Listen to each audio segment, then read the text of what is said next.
Hello my dear ladies, welcome to Yashna Trends. నిన్నటి వీడియోలో మనం కవర్ చేసాం కదా ఫ్యాన్సీ టైప్ సెమీ పట్టు శారీస్. అందులో ఇంకొన్ని ప్యాటర్న్స్ ఇవాళ మనం చూద్దాము.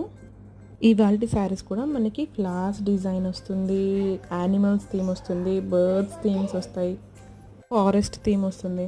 సో ఏదైనా శారీ మీకు నచ్చితే నాకు స్క్రీన్ షాట్ తీసి వాట్సాప్ చేయండి 9849967457. ఈ శారీస్ ప్రైస్ రేంజ్ వచ్చేసి 2900 పడుతుంది, ఫ్రీ షిప్పింగ్. మనం రెగ్యులర్గా కట్టుకునే పట్టు శారీస్, సెమీ పట్టు శారీస్ కన్నా ఇవి డిఫరెంట్గా ఉంటాయి అన్నమాట. అండ్ కలర్ షేడ్స్ కూడా పేస్టల్ షేడ్స్ ఉన్నాయి, డార్క్ షేడ్స్ ఉన్నాయి. ఈ కలర్ అయితే చాలా బాగుంది కదా, నాకైతే ఈ శారీ బాగా నచ్చింది. అండ్ నెక్స్ట్ మనకి డార్క్ పింక్ షేడ్ కూడా ఒకటి ఉంది. దిస్ వన్ సూపర్గా ఉంది కదా. ఇలాంటి లేటెస్ట్ శారీ కలెక్షన్ కోసం ఫాలో చేయండి యష్నా ట్రెండ్స్.